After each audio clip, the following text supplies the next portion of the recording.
Olá, meus amigos, um dia de muita paz para todos nós. Hoje, exatamente 7 de fevereiro de 2022, estamos nós reunidos para estudarmos a obra O que é o Espiritismo. Obra espetacular, um momento delicioso, uma oportunidade ímpar no nosso canal EOS para nós estudarmos essa obra basilar da doutrina espírita. O trabalho é conduzido pelas nossas amigas, nossas meninas, Aramita e Carla. Levamos então o nosso pensamento a Deus, nosso Pai, a Jesus, o amor de nossa vida, e a espiritualidade amiga, para que possam nos ajudar, inspirando na compreensão e principalmente preparando o nosso mundo íntimo para que todos nós possamos ser transportados para esse momento glorioso da codificação da doutrina espírita. Graça te damos, Senhor, e com a tua permissão, nós te pedimos que nos inspire e que nos conduza. Graça te damos. Bom trabalho, meninas. Que ainda estamos vendo a biografia de Kardec, que foi escrita pelo Henri Sauce, e essa biografia ele leu no 27º aniversário de desencarnação do Kardec. Então vamos dar seguimento. Vou voltar um pouquinho para a gente entender que ele já está na edição, né, do Livro dos Espíritos. Então, da comparação e da fusão de todas essas respostas coordenadas, classificadas e muitas vezes refeitas no silêncio da meditação, que formei a primeira edição de O Livro dos Espíritos, a qual apareceu em 12 de abril de 1857. Esse livro era em formato grande, em 4, em 2 colunas, uma para as perguntas e outra em frente para as respostas. No momento de publicá-lo, o autor ficou muito embaraçado em resolver como o assinaria, se com o seu nome, Hippolyte Léon Denis Rivail, ou com um pseudônimo. Sendo o seu nome muito conhecido do mundo científico, em virtude dos seus trabalhos anteriores, e podendo originar uma confusão, talvez mesmo prejudicar o êxito do empreendimento, ele adotou o alvitre de o assinar com o nome de Allan Kardec, que, segundo lhe revelara o guia, ele tivera ao tempo dos druidas. A obra alcançou tal êxito que a primeira edição foi logo esgotada.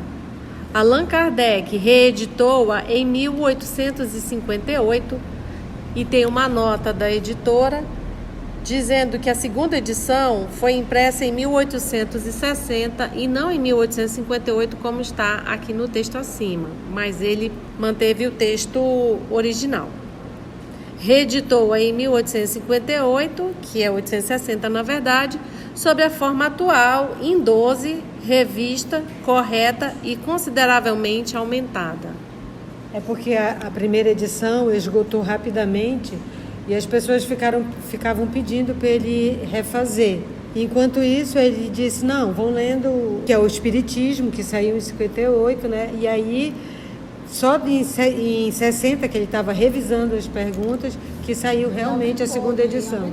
E aumentou. A primeira edição foi 502, 513, era um pouquinho mais.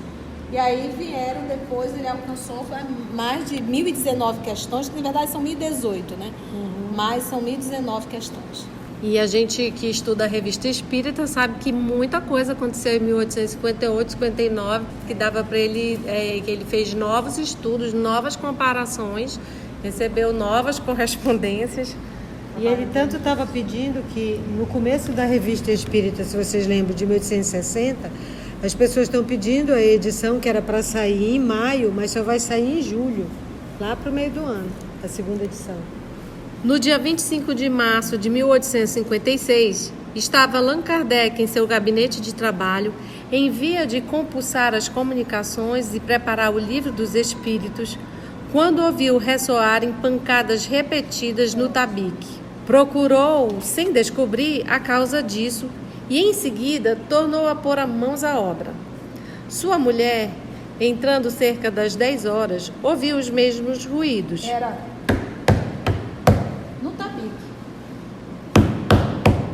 No tabique. Sem dúvidas. Procuraram, mas sem resultado, de onde podiam eles provir. Moravam então à Rua dos Martins, número 8, no segundo andar ao fundo. No dia seguinte, sendo dia de sessão em casa do senhor Baudin, escreve Allan Kardec, contei o fato e pedi a explicação dele. Pergunta: ouvistes o fato que acabo de narrar. Podereis dizer-me a causa dessas pancadas que me fizeram ouvir com tanta insistência? Era o teu espírito familiar. Com que fim vinha ele bater assim? Queria comunicar-se contigo. Podereis dizer-me o que queria ele? Podes perguntar a ele mesmo, porque está aqui. Meu espírito familiar, quem quer que sejais, agradeço-vos ter vindo visitar-me. Quereis ter a bondade de dizer-me quem sois? Olha a educação dele. Vai aqui, fala aí, cara, quem é tu? Oh, meu Deus, né? Olha que coisa linda. Meu espírito familiar, quanta ternura, né? Kardec tem aquela foto, parece ele tão rígido, Ele né? agradece. Né? Quem quer que sejais, agradeço-vos terdes vindo visitar-me. Quereis ter a bondade de dizer-me quem sois? Quereis ter-me a bondade. É a coisa mais linda, gente. Para ti, chamar-me-ei a verdade. E todos os meses, durante 1/4 de hora, estarei aqui à tua disposição. Gente, uma vez por mês, 15 minutos. Será que o Espírito Verdade é ocupado? Ontem, quando batestes, enquanto eu trabalhava, tinhas alguma coisa de particular a dizer-me? Nós sabemos que Espírito Superior não realiza o movimento das batidas. Eles utilizam outros espíritos para fazer. Mas, tia, porque eles não podem? Se você tem um pedreiro, você vai construir? Então, ou seja, se tem espíritos para lidar com a matéria grosseira, eles solicitam. Então, na verdade, são espíritos que são bons que eu digo assim, que desejam fazer o bem, mas são espíritos ainda da terceira ordem. Por exemplo, eu sou um espírito da terceira ordem, mas eu não me considero uma pessoa perversa. Eu não sou uma pessoa perversa, mas eu sou um espírito da terceira ordem porque eu carrego paixões ainda, entendeu? Então ele utiliza. Então ele quer saber por que da batida. Responde o Espírito Verdade. O que eu tinha a dizer-te era sobre o trabalho que fazias. O que escrevias me desagradava e eu queria fazer-te parar. Poxa, gente, aí a criatura veio me criticar, Allan Kardec. Você está vendo, Allan Kardec estava sozinho na casa dele, escrevendo sobre o espiritismo, mas ele estava sozinho entre aspas. O que ele estava escrevendo não agradava ao Espírito Verdade. Quem é o Espírito Verdade? Não me venha mais com essa pergunta, por favor.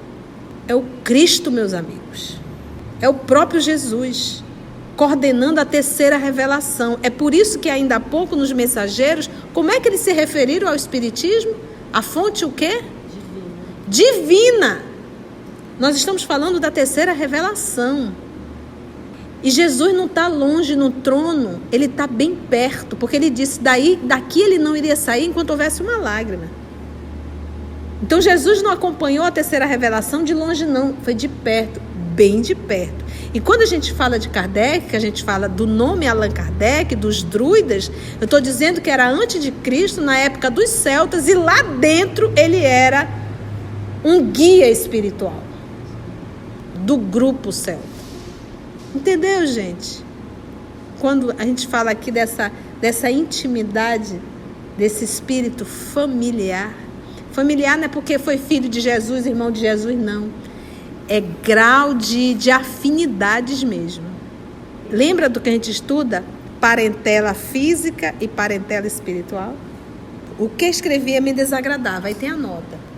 O que eu escrevia era precisamente relativo aos estudos que fazia sobre os espíritos e suas manifestações. Prossegue Kardec. A vossa desaprovação versava sobre o capítulo que eu escrevia ou sobre o conjunto do trabalho? Sobre o capítulo de ontem. Faço-te juiz dele. O que o Espírito de Verdade está dizendo? Releia e julgue o que você escreveu.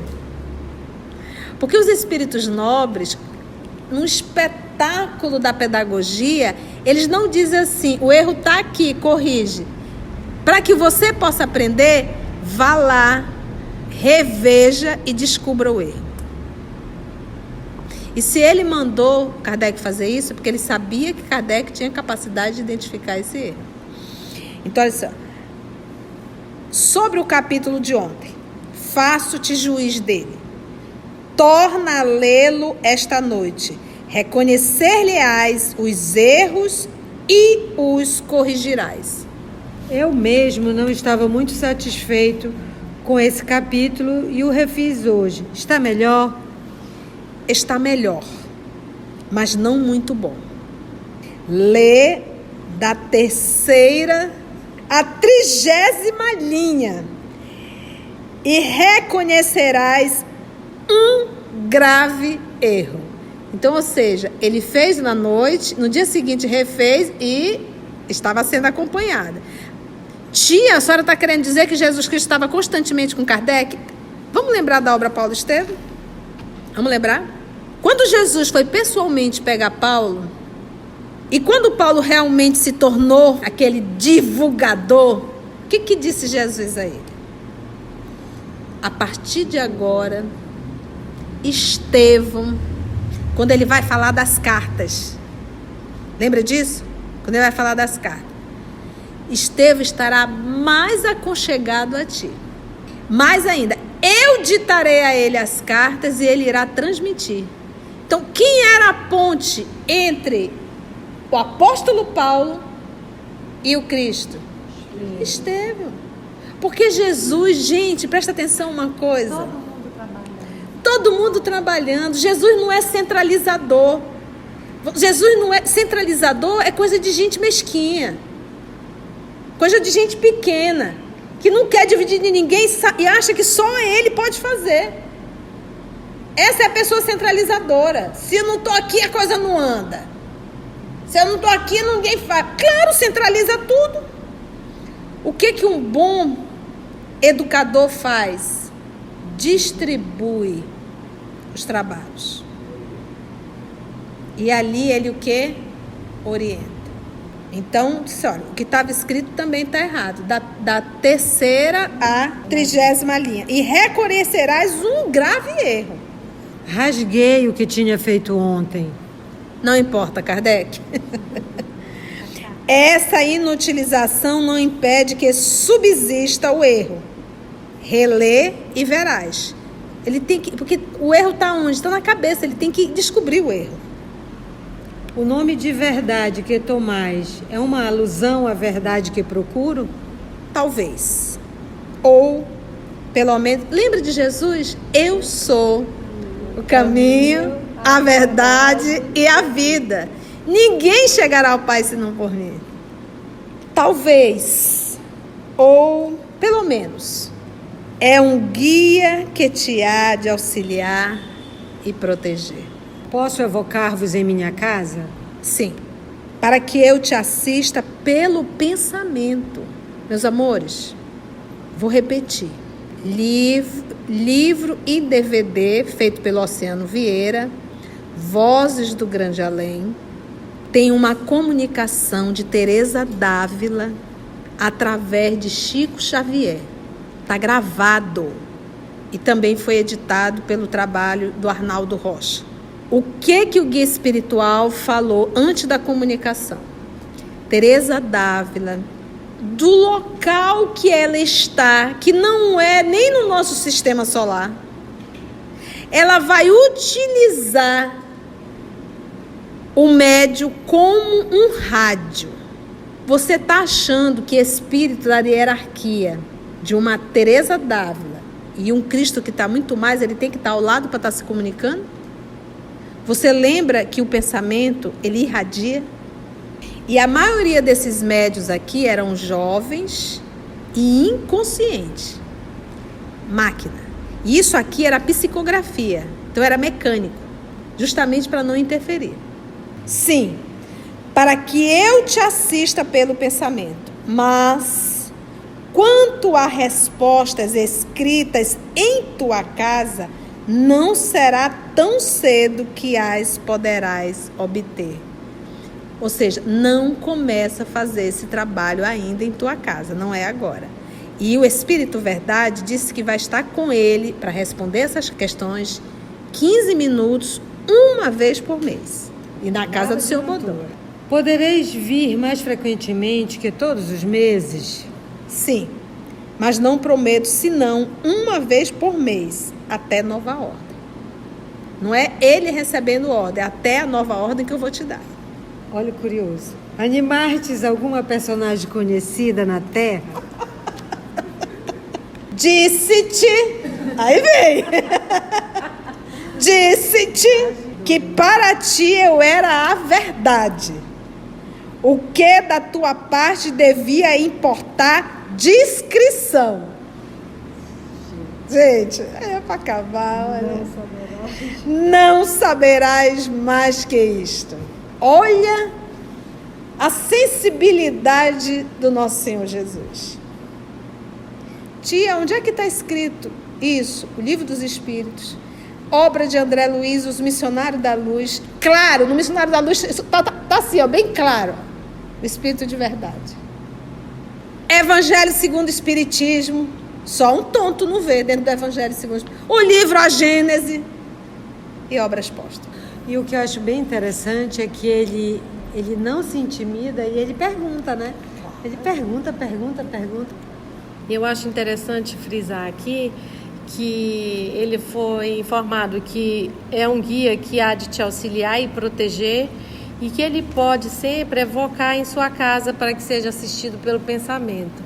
Então eu penso que isso também fica para todos nós, em momentos de angústia, nas noites escuras, nos momentos alegres, a gente também se lembrar desse Cristo amigo que está presente, que não está do nosso lado colado, mas tem os mensageiros, o amigo espiritual, o espírito familiar, o anjo da guarda que nos assiste, né? Então muitas vezes a gente esquece, e a gente está vendo aqui uma comunicação direta do espírito familiar, em socorro, em auxílio e até num trabalho, né? Aqui vamos dizer um trabalho e assim nós também, né?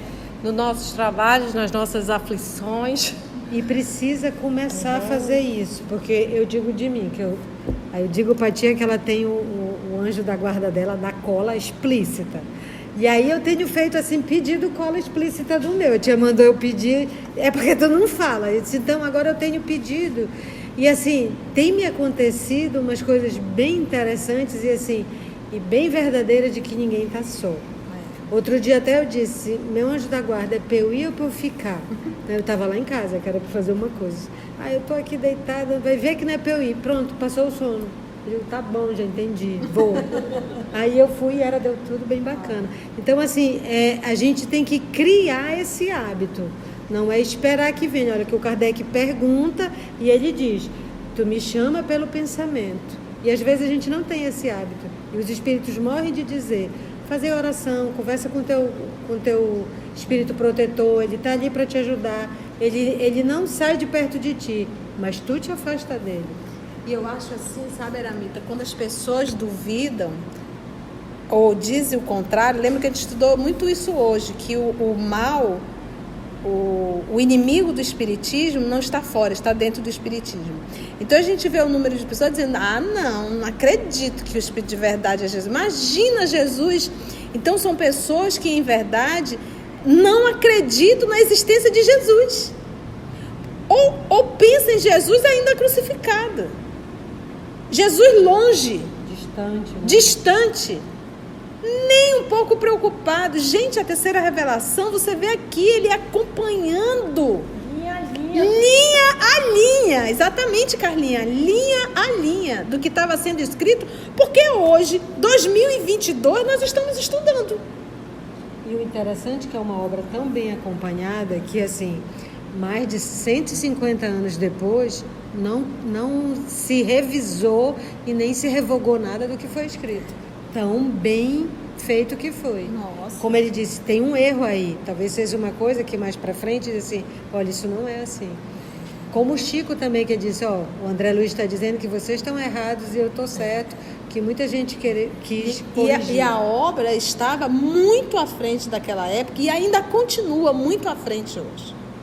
Hoje a ciência começa a comprovar.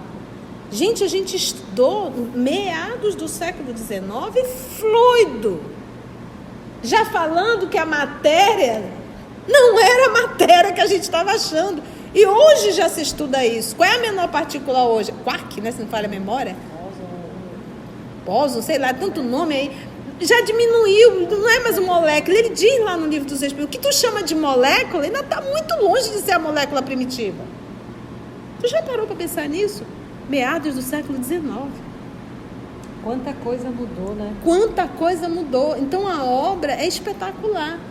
E isso fica claro. E olha que o professor Denizar era professor de química, de física, de astronomia, de fisiologia. Doutor em medicina. Doutor em medicina, então. E era mestre, professor. Então, para ele, ver aquelas respostas era um espetáculo. De volta a casa, Allan Kardec apressou-se a reler o que escrevera e pôde verificar o grave erro que, com efeito, havia cometido. A dilação de 1 mês, fixada para cada comunicação do Espírito Verdade, raramente foi observada. Dilação é prazo. Ele se manifestou frequentemente a Allan Kardec, mas não em sua casa, onde durante cerca de 1 ano não pôde este receber nenhuma comunicação por médio algum, e cada vez que ele esperava obter alguma coisa, era obstado por uma causa qualquer e imprevista que a isto se vinha opor. E assim finalizamos o estudo de hoje e pedimos, vamos fazer nossa oração, agradecendo a Jesus e pedindo ainda mais uma vez que não nos esqueçamos de que Ele nos assiste através dos amigos espirituais, do anjo protetor, em que todas as horas, Senhor, Tu possas estar conosco, porque nós Te chamamos, porque nós Te queremos junto conosco. Muito obrigada, ilumina nossos dias, nossa vida e nosso estudo. Que assim seja. Que assim seja.